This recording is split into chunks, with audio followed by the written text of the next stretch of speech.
So, ladies and gentlemen, we request you to please return to your respective seats. The time is 1:43. We have 2 minutes before we turn over the microphone to our moderator. We have 1 minute left.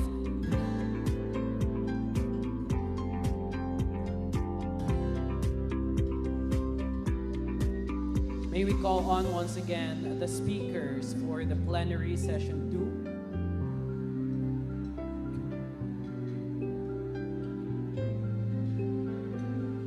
You may now proceed to the stage.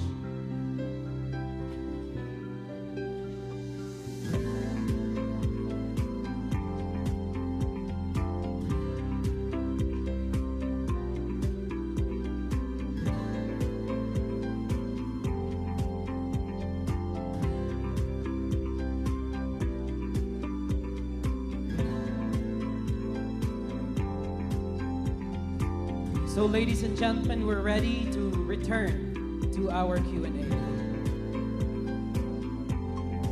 There are those who are still arriving at the hall. We request you to please return to your seats in an orderly manner. Thank you so much. To be strict with time, it's already 1:45. Once again, we are now officially resuming to our plenary session number 2. And I give you again, Sir Nasir Sharif, our moderator.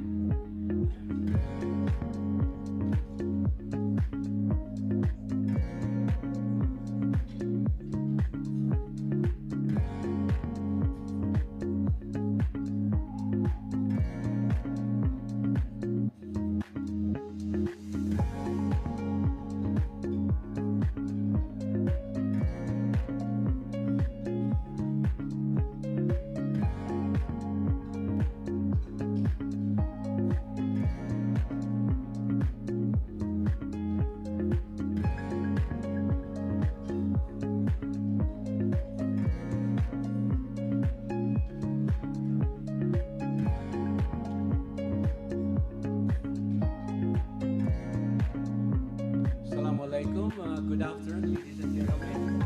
Well, we're going to continue our with the question and answer in our session 2. Because of the time constraint, we won't be able to allow a fielding of questions from the participants, from the audience, from the floor. So we have to wing it, and instead, I'm going to field the question to the panelists we have here. Let's start now with Muhammad Noor. Dr. Rizal Muhammad Noor, you talk about you made a timeline of the evolution of the fintech technology. You talk about the 2008 disruptive events, 2000 Islamic fintech, cryptocurrencies and blockchain, 2008 Bitcoin and blockchain itself. Now, as one coming from Malaysia, now we understand that this is constantly evolving. Are we not going to see the end of this? Do we have to prepare for more disruptive technologies? Or should we wait and see? Or how do you see this in the context of the wide world of Islamic finance?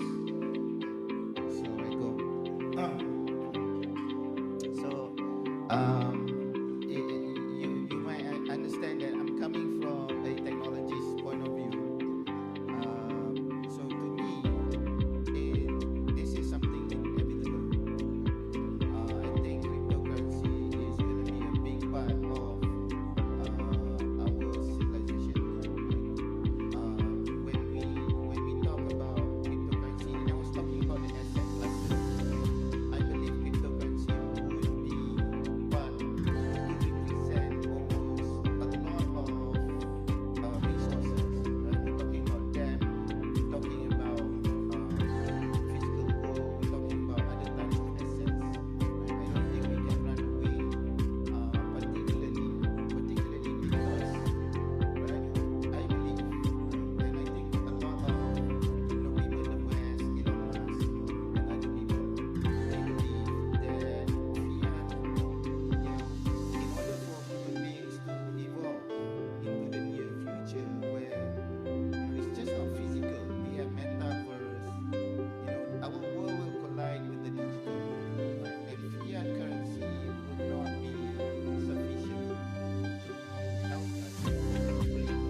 people can imagine, right? So it's a time to take this opportunity. As a follow-up question, we might arrive at a certain complexity where it would be AI or the artificial intelligence would be the only one maybe qualified to interpret this data the loads of data that we're having. So AI will be a big part of our lives. I believe it will help in a lot increase productivity. But human beings are known to be very resilient. I mean, we learn about how to make use of the resources available for the benefit of mankind. I think we'll make the best use of AI technology. Since ChatGPT, officers has been more efficient in doing stuff, right? So even with AI being the best at it can do, it will still steer to particularly violence. Yes, thank you very much. I hope this one works for the greater benefit of mankind. Because as I see it in Manila, for instance, I see a lot of students who are using ChatGPT to make their thesis and things like that. So it becomes very, very artificial. Thank you, sir. Our next question is building to Mr.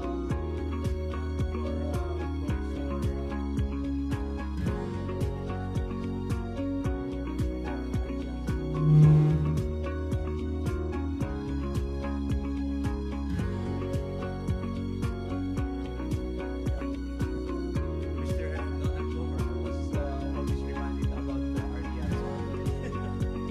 And as one coming from Indonesia, very complex country. Here in the Philippines, we only have 7,000 islands. The one you have over, and then the distribution. It's and then Indonesia is poised to become a world power. That's what I understand. Now,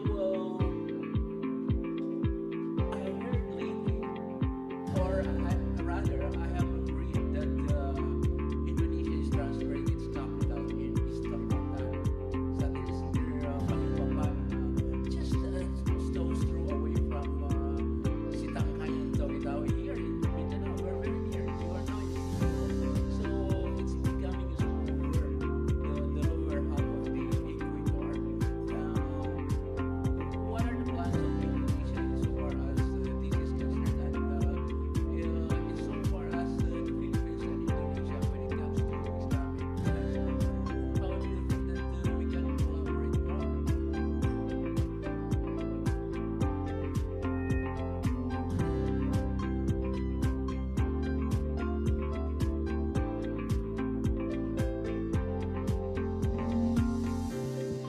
Okay, thank you for the question. Yes, as you mentioned that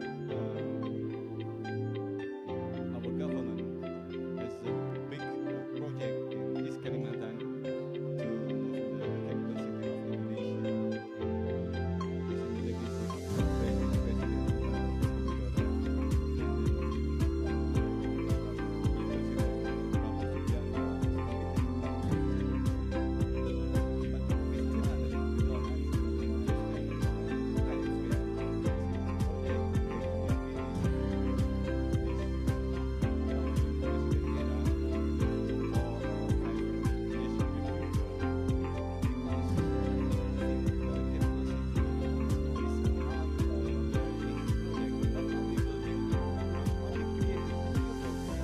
but also creating a society, creating a new city. So it is a quite challenge for our new president that not only make so many buildings from the government, but also make a capital city like other capital city. Maybe we can learn from our neighbors, Malaysia, and move their capital city to Jakarta. Or maybe not only so many buildings for administrative purpose only, but a real city like Brasilia and Dresden. So it is very good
happened in Indonesia.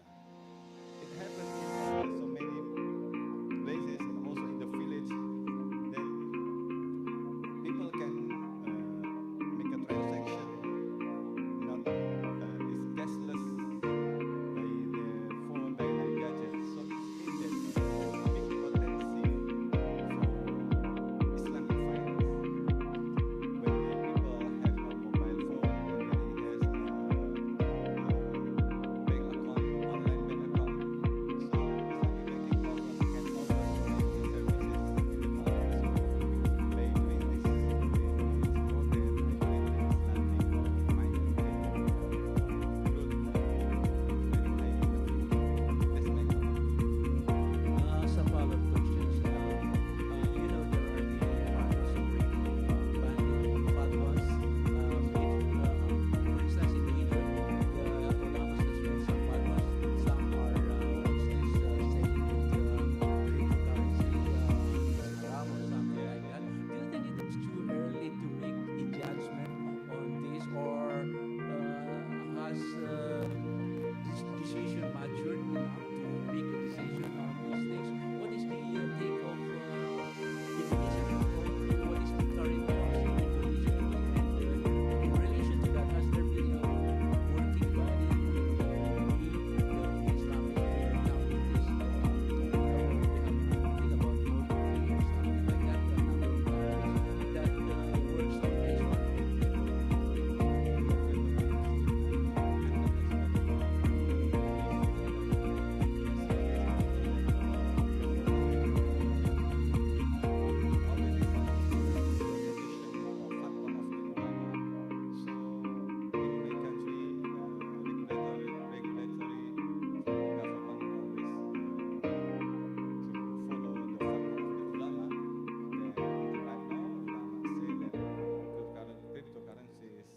Prohibited to practice. This is Okay, thank you, sir. Now our question is fielded to Miss Jubilin Hoa of the Bangko Sentral ng Pilipinas. Now we know that the Philippine government is after the welfare of the people and trying to secure their whatever assets they have, in the private, in the public, and in trying to balance, trying to balance between security and control.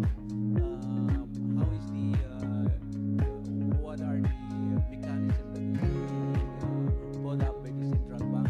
And currently, what are you preoccupied with? Coming up from your last question, what are we currently preoccupied with? A lot of things. I mentioned earlier some of the initiatives that we're doing. So that's on regulatory sandbox framework. We're also working on establishing an open finance ecosystem here in the Philippines, but we're still at the early stages of that initiative. But to answer your main question in terms of consumer protection, basically, the main thing that we can do for that aspect or area is really on consumer awareness and education. Because whatever cybersecurity controls or technology controls that you ask your financial institutions to institute and implement, that won't be effective or helpful if you don't address the weak link of the entire chain of financial transactions, especially in the digital landscape. So that is the human element. Each one of us is part of the overall digital financial landscape, and each one of us can potentially introduce risk within the financial system. So which is why it is very crucial and critical for all of us as users of financial products and services to educate ourselves, familiarize ourselves with the basic, say for instance, basic cyber hygiene practices. When using your mobile phones, when you're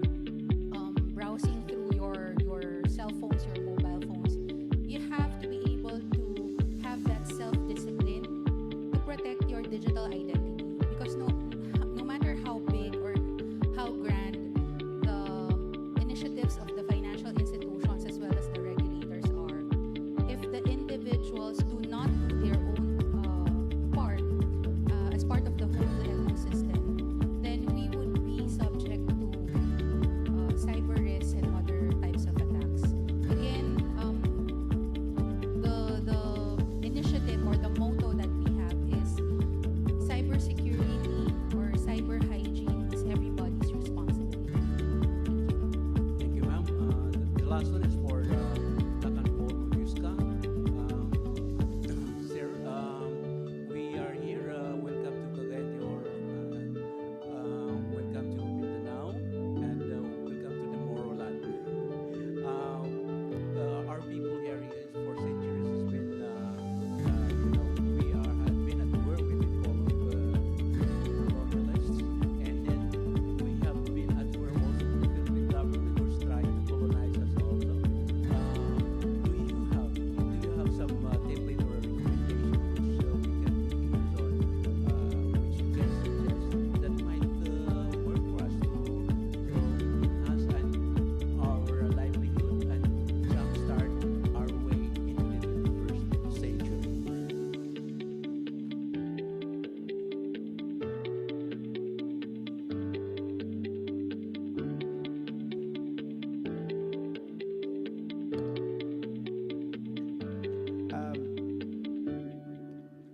So there's a lot of things happening behind the scenes, and if you just want to take basic steps, it has a lot to do. Ms. House mentioning about education. The very first thing I think which is needed is because our literacy rate has gone down tremendously. When I say that it has gone down tremendously, you compare it to what has happened in the 70s, I think 80s, that already went like this. And we cannot be keeping up with the world if we are not immersed and educated with the world. It is sad to see that normal Filipinos, when they even read something on social media, they don't read the main announcement, they read the comments. Okay? That's how bad it is. Okay? So when you ask them about what was the announcement about, they have nothing. They, wait, what happened after that? Then they will tell you everything that happened in the comment section. That level of mindset has gone so low because there are certain organizations which actually fund the eradication of nationalism.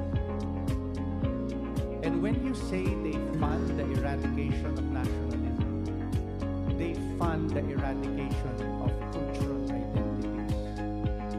That goes hand in hand. A lot of these people don't understand it comes hand in hand. You want to eradicate nationalism to open our country, natural resources, you are also eradicating cultural identity. So I think one very important aspect that can be done, and if I don't see it in Metro Manila, if you ask me, is to create and enhance TESDA. Because TESDA in other countries is technical education. There's no other way. All this K to 12 thing was 50 years set back to our country by people who don't even understand what K to 12 is. I came from a Commonwealth country, so I understand what K to 12 is. And K to 12 is basically TESDA. Right? We already have that. It's just like saying UAE says we have special economic zones. What is PEZA? That is Philippine Economic Special Zone, Philippine Economic Zone Authority. So there are structures in place that we already have. I think for Mindanao, if you were to create a specialized university which focuses on everything for and by the culture of the people, you will see a different level of teaching over there, even to the extent of artificial intelligence and how to protect the cultural identity. The only other second thing is that school should not be only for certain age groups, but for anyone, whether you're 100 years old, as long as you want to learn. There is no such school in our country which represents that. Okay, so I think that among everything, I think is something that we can think about. Thank you. That wraps up our question and answer. I'm handing over the microphone to the Master of Ceremonies. There we have it, ladies and gentlemen. Thank you so much, Sir Nasser S. Sharif, for the expert direction you have exhibited as plenary moderator of Session 2.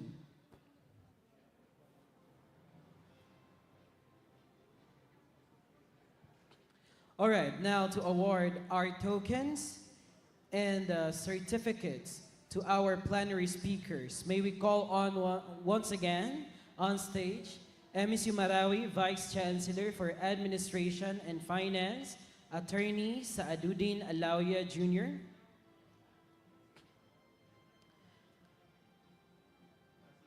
We also have assisted by Sir Razi Pangdami.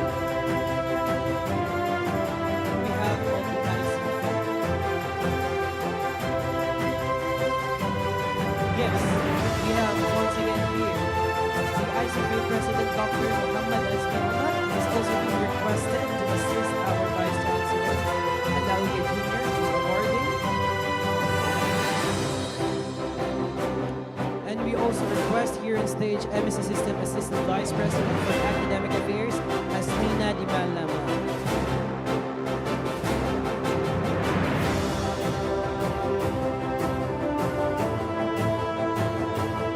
We encourage our speakers to please rise for the awarding of the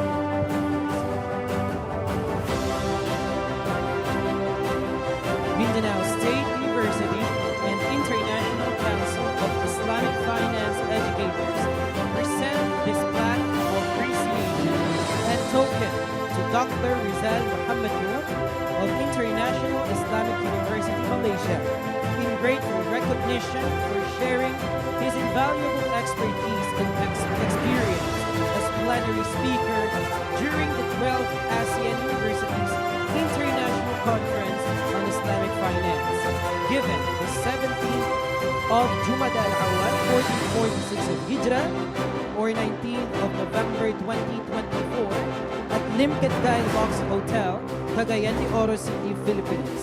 Signed, Attorney Saaduddin M. Alauya Jr., CPA, Vice Chancellor for Administration and Finance, MSU Marawi Campus, and 12th AICIF 2024 Conference Chair. Signed, Attorney Basari Di Makuta Mapapino, MSU Marawi Campus Chancellor, as well as MSU System President. And signed, Professor Emeritus Dato Dr. Muhammad Azmi Omar, ICFA President.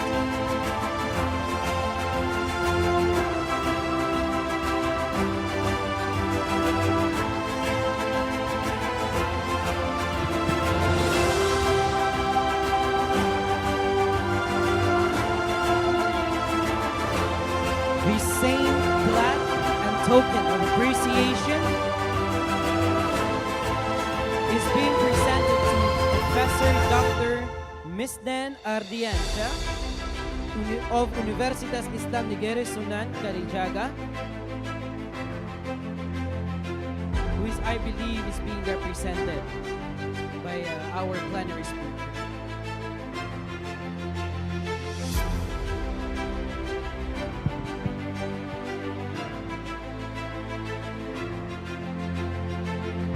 The same plaque and token of appreciation is also being presented to Ms. Jovelyn Howe, Deputy Director of FinTech Innovation and Policy Research Group of Bangko Sentral ng Pilipinas.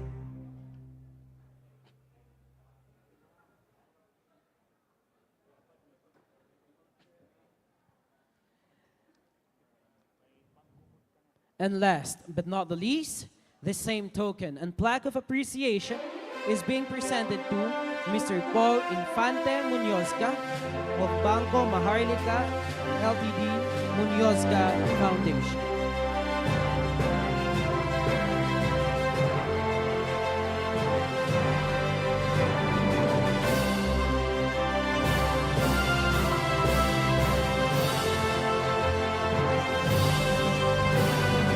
Ladies and gentlemen, our pool of panel speakers for plenary session 2, a round of applause, please.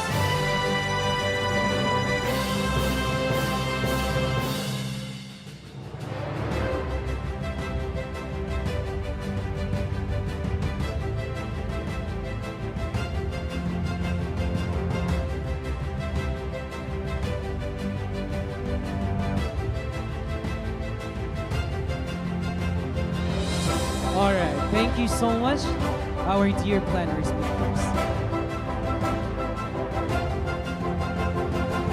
Ladies and gentlemen, I hope you have enjoyed your plenary sessions and got freshened up after lunch and prayer breaks for the rest of our amazing, academically bountiful day. At this point, we are privileged to have Attorney Jehan A. Lipayo, Deputy Executive Director of the National Commission of Muslim Filipinos, who will deliver her keynote address. Please join me in welcoming Attorney Lipayo with a warm round of applause.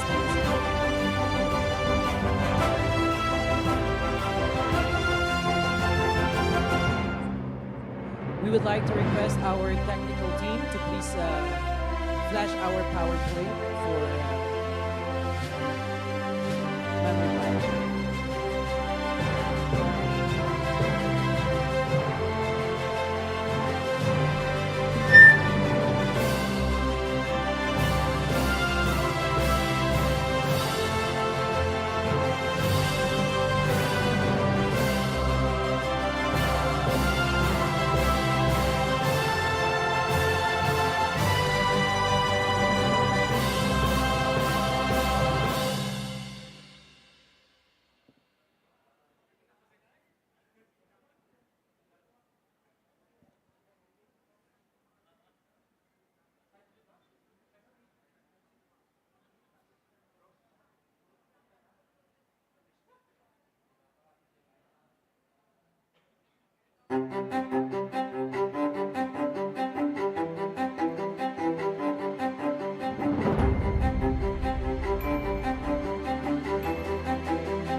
International Conference on Islamic Finance with the theme Islamic Finance for Sustainable Peace and Development, Challenges and Opportunities. The National Commission on Muslim Filipinos Secretary Sabuddin N. Abdurrahim is currently preparing for his trip to Saudi Arabia, and he sends his profuse regrets to the host of this meaningful event, the MSU system, headed by its president Basari Mapupuno. So he sent me to represent the commission. Islamic finance is more than a mere financial system. It is a comprehensive approach that aligns itself with the ethical and moral principles of Islam. It is rooted in the teachings of the Quran and the Sunnah, promoting fairness, justice, and transparency in all financial transactions. As we navigate through a rapidly changing global economy, the principles of Islamic finance offer us valuable insights and solutions that can lead to sustainable growth and development. So when we talk about Islamic finance, we also talk about Sharia as the primary source of Islamic finance. And the sources of Sharia, or the Islamic laws, are the Quran and the Hadith, or the practices of Prophet Muhammad, peace be upon him. As we look at the Philippine economic landscape, Islamic finance has the potential to play a transformative role. It provides an alternative to conventional banking system, offer financial products that are accessible to those who may otherwise be excluded due to religious beliefs or lack of collateral. By promoting microfinance initiatives, we can empower small entrepreneurs and local businesses, fostering innovation and job creation. However, we must also acknowledge the challenges that lie ahead. The lack of awareness and understanding of Islamic finance among the general public is a barrier. It is our collective responsibility to educate our communities about the benefits and principles of Islamic finance. So let me walk you through our NCMF's role in Islamic finance through the years. So as a government institution established in 2010, our mandate is to preserve and develop the culture, tradition, institutions, and well-being of Muslim Filipinos in conformity with the country's laws and in consonance with national unity and development. So we have been conducting International Islamic Finance Conference through the years, and it started in March 2015.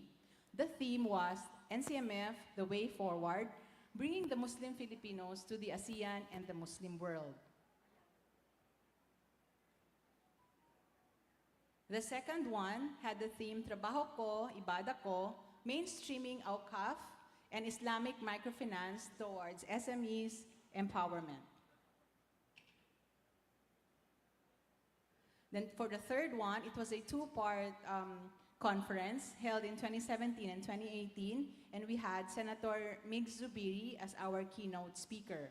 The theme was Philippine Halal Domestic Industry, Challenges and Opportunities.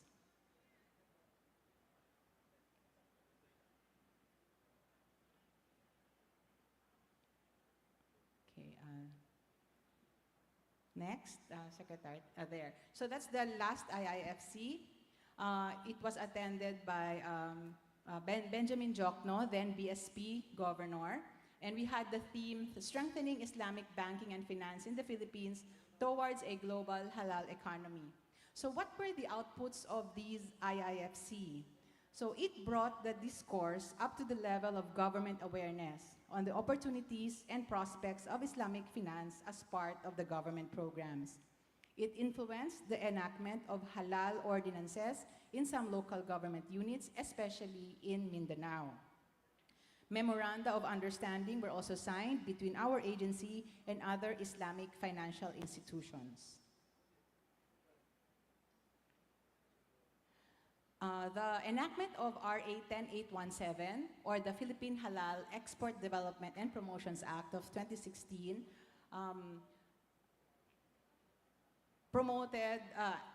mandated DTI to be the chairman and the vice chairman of the NCMF.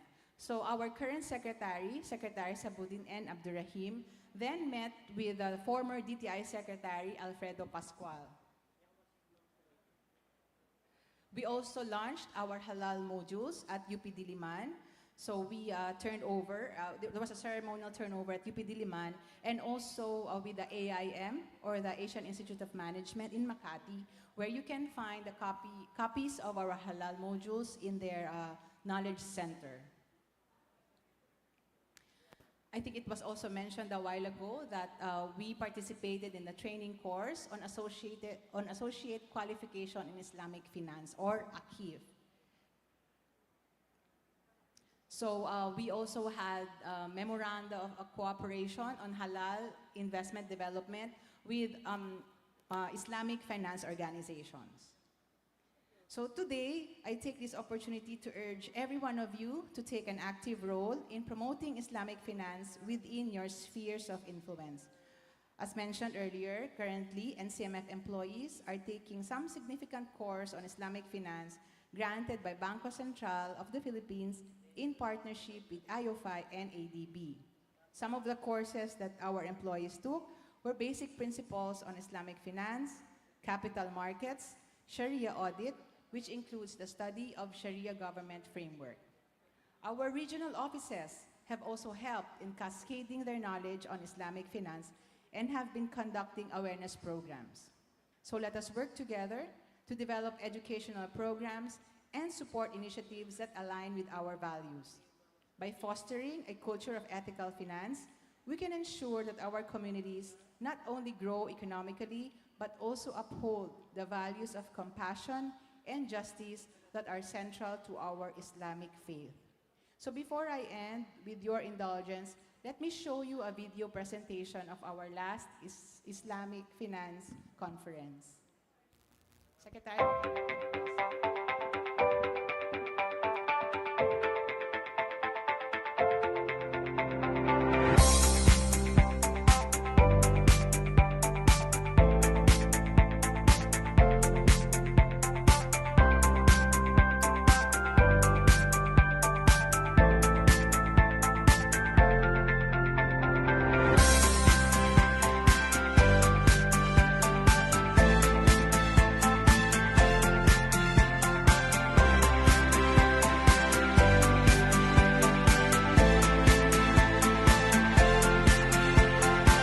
The world has seen the emergence of Islamic banking and finance.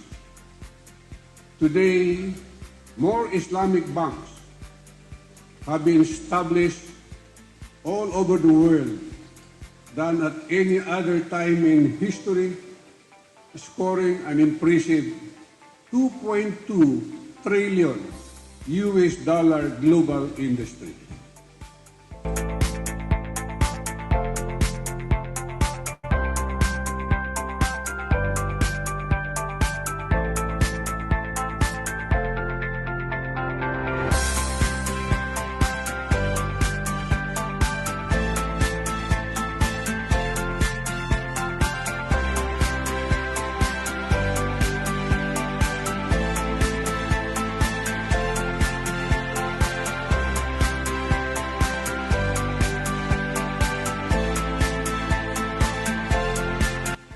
The unprecedented success enjoyed by Islamic banks in at least 38 countries, not only in Islamic but also in secular non-Muslim countries, is due in large part to its unique features, the 3 A's, namely they afford investors, depositors, and stakeholders security and stability in their financial matters. And more importantly, its social and economic justice component is instrumental in alleviating the lives of the people, making them productive citizens, and bridging the widening gap between the rich and the poor. Yes, Islamic banking is both stable and profitable.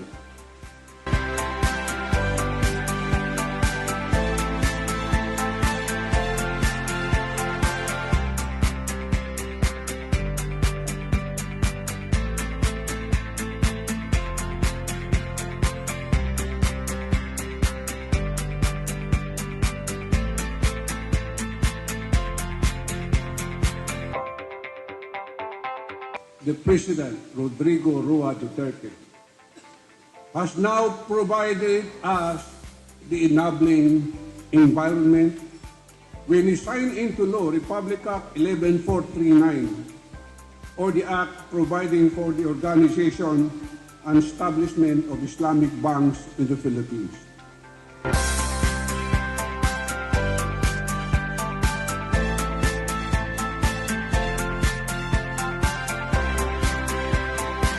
So first and the foremost is actually having a government vision and political will.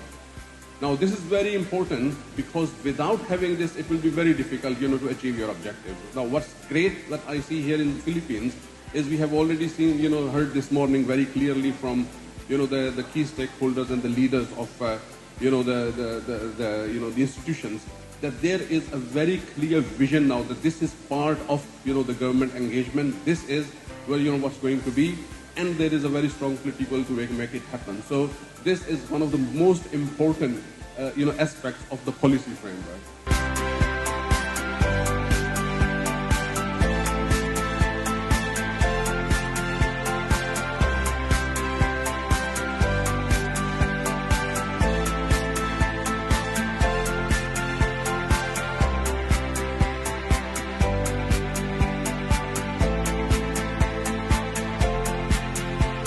Islamic finance can deepen financial inclusion not only because it delivers Sharia-compliant products for the Muslim communities, but also because its very essence is based on the principles of social justice and equality.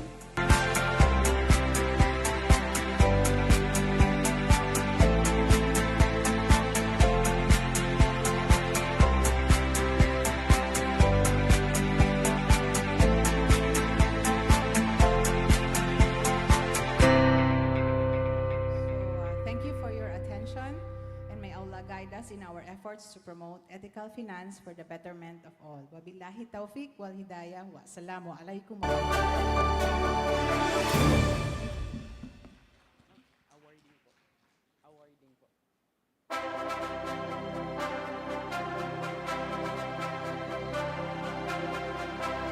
So thank you so much, Attorney Lipayan, for that insightful keynote. As a manifestation of our sincere appreciation, we request you to stay on stage to receive our humble token and a plaque of appreciation. To award these, may we request on stage MSU Vice President for Administration and Finance, Ma'am Zoraida Ismael, to be assisted by MSU System Assistant Vice President for Academic Affairs, Ma'am Hasmina Dimalna, and MSU Marawi Vice Chancellor for Academic Affairs, Attorney Alawia Jr.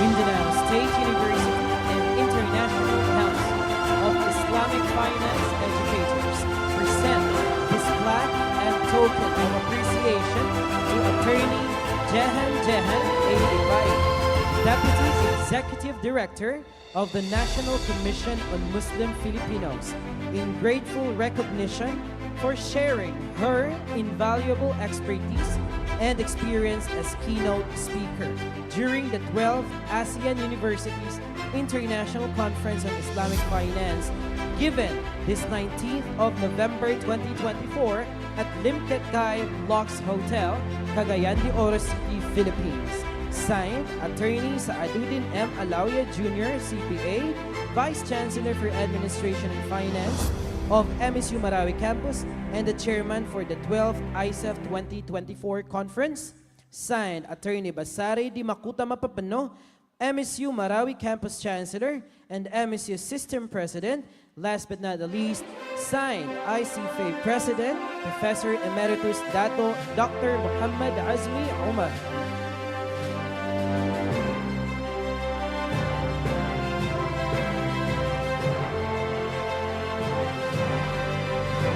Ladies and gentlemen, once again, Deputy Executive Director of NCMF, Attorney Jehan Lipayan. A round of applause, everyone.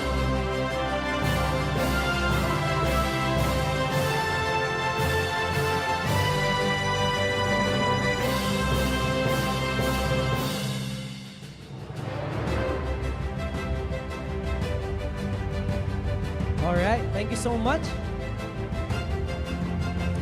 With such enriching discussions from our earlier plenary sessions, we now move to an equally exciting part of the program, the parallel sessions. These sessions are designed to delve deeper into specific topics and provide a more focused platform for collaboration, insights, and exchange of ideas. Each session will feature distinguished speakers and engaging discussions tailored to explore critical aspects of Islamic finance. Please take note of the session assigned to you as to be projected in the LED board and proceed promptly to the respective venues. So here are for room 1. So we have here AICIF 2024. The first one, where the presenter will be Daryl Matutes de Asis, with the subsequent titles. We also have Dr. Inder Fauzia Ulfa and others.